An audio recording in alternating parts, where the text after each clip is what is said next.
11व्या फेरीमध्येच आम्हाला 21,000ची लीड मिळाली आहे। एकूण 24 फेऱ्या असतात। मला विश्वास आहे की जो आम्हाला अपेक्षित विजय होता त्याप्रमाणे आकडे पण 24व्या राऊंडपर्यंत दिसतील। यापुढे कोकण माहितीचा बालेकिल्ला असणार आहे।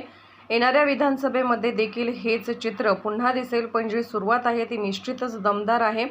असे चित्र दिसते आहे की विनायक लव राऊत हे विनायक भाऊ राऊतांपेक्षा पुढे जात आहेत।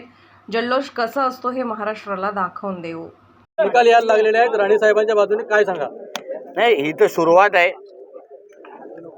आता जवळपास 21,000ची लीड आम्हाला 11व्या राऊंडमध्ये मिळालेली आहे। अजून खूप राऊंड जाणं बाकी आहे। टोटल 24 राऊंड असतात, म्हणून मला विश्वास आहे की जो आम्हाला अपेक्षित विजय होता तो त्याच पद्धतीचे आकडे तुम्हाला 24व्या राऊंडपर्यंत दिसतील असा माझा ठाम विश्वास आहे। म्हणून त्या पद्धतीची तयारी आमच्या सगळ्यांची आहे। कुडाळ आणि राजापूर येथेही मोठ्या प्रमाणात लीड नारायण राणेंना दिसतंय, जिथे उबाटाचे आमदार आहेत। काय सांगा?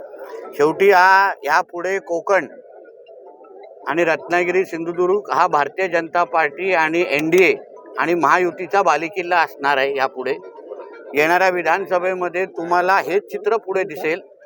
म्हणून इकडच्या जनतेचे आता अजूनपर्यंत 24व्या राऊंड नंतर मी त्या मतदारसंघाच्या जनतेचा निश्चित पद्धतीने आभार मानेन, पण जी काय सुरुवात आहे ती निश्चित पद्धतीने दमदार आहे। उमेदवार आहेत विनायक राऊत, त्यांनी आपण 2.5 लाख मतं देखील सांगितलं, काय सांग? कुठले विनायक भाऊराव राऊत किंवा लहू राऊत हे आता आम्हाला कन्फ्युजन झालंय। कारण का आता असं दिसतंय की विनायक लहू राऊत ह्या राऊतांपेक्षा पुढे जात आहेत, म्हणून ते आता निकालानंतर बघू कुठल्या विनायक राऊतांना उत्तर द्यायचं। जल्लोषसाठी जसं तुम्हाला सांगितलं ना, आम्ही सगळ्या चार्जिंग मोडवर आहोत। बॅटऱ्या चार्ज होत आहेत आणि बॅटरी फुल झाल्यानंतर तुमचे कॅमेरा रेडी ठेवा। जल्लोष कसा असतो हा महाराष्ट्राला आम्ही दाखवून देऊ। ठीक आहे, निकाल पाहता काय सांगाल?